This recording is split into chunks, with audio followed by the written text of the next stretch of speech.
Anggota DPR RI Komisi 5 Dapil 3 Haji Sudewo bersama Ade Rizaldi, Kepala Balai Besar Wilayah Sungai Pemali Juwana, mengadakan rapat koordinasi pembangunan bendung karet yang berlokasi di Desa Bungas Rejo, Kecamatan Jakenan. Acara tersebut dihadiri puluhan kepala desa sekabupaten Pati dan Grobogan bertemu di rumah Haji Sudewo di Desa Selunggep Kayan Pati. Sebuah bendungan karet yang diusulkan sebanyak 39 kepala desa di 5 kecamatan di Kabupaten Pati melalui Haji Sudewo akan segera terrealisasi dikarenakan menurut BBWS Pamali Juwana sangat besar manfaatnya. Terkait bendungan Cabean tidak terlalu memakan waktu yang lama supaya tahun depan bisa dilaksanakan, namun tidak memakai nama bendungan. Selanjutnya dinamakan embung atau penampung air. Beberapa kepala desa yang berada di sekitar Waduk Cabean menghendaki pembangunan dipercepat dan kapasitas besar. Dari penjelasan BBWS, pembangunan tetap dilaksanakan sesuai keinginan kepala desa dan masyarakat. Besarnya sesuai geologi dan kandungan airnya dimaksimalkan dan tetap di tahun 2021 Waduk Cabean tetap dilaksanakan.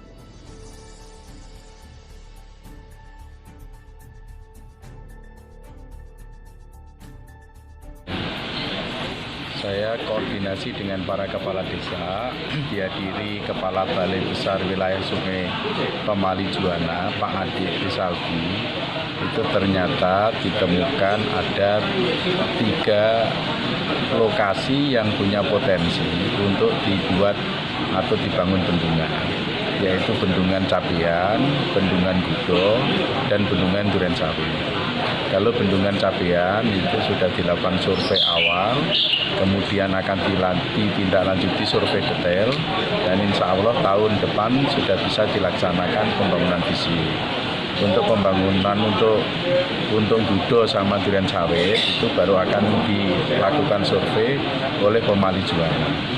Ini potensi secara awal itu masuk, tapi nanti survei yang dilakukan oleh tim dari Pemali Juwana itulah yang akan menentukan. Mudah-mudahan Gudo dan Duren Sawit juga seperti dengan Cabean bisa direalisasikan. Kalau 3 bendungan ini bisa direalisasikan, paling tidak 60-70% wilayah Pati Selatan yang terdampak kekeringan itu bisa diatasi. Jadi memang kalau kita bicara total kapasitas tampung untuk memenuhi penyediaan air, memang kita di Indonesia itu masih sangat minim sekali. Kita bisa bandingkan ya dengan negara Jepang yang dari sisi luas wilayahnya yang mungkin itu bisa 1/10 Indonesia ya. Jumlah bendungan yang ada di Jepang itu lebih dari 6.000 buah. Sedangkan kita Indonesia yang sangat luas sekali, kita bendungan yang kita miliki, yang dimiliki pemerintah, jumlahnya hanya 201 buah. Dimana Jepang 6.000. Artinya apa? Artinya ya, kita selama ini agak terlambat untuk menyediakan tampungan tadi. Karena tadi di awal saya sampaikan bahwa kalau kita bicara ketersediaan air kita banyak. Cuman banyaknya kenapa? Begitu datang hujan, banyak yang kebuang ke laut. Banyak. Jadi dari sisi intensitas curah hujan tahunan, itu Indonesia itu termasuk yang tinggi. Tapi begitu hujan datang, harusnya kan masuk ke tanah menjadi irigasi. Jadi harusnya idealnya 70-75% itu masuk air itu ke tanah untuk konservasi. Hanya 25% masuk ke sungai. Sekarang itu kebalik.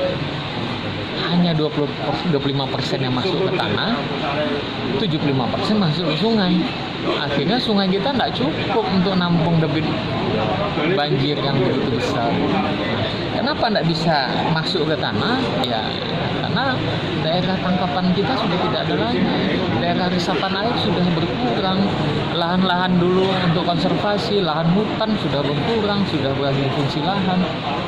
Itulah sebabnya. Nah, sehingga salah satu rekayasa yang harus kita lakukan, kita harus bikin tampungan-tampungan, baik itu bikin waduk, bendungan maupun bikin embung.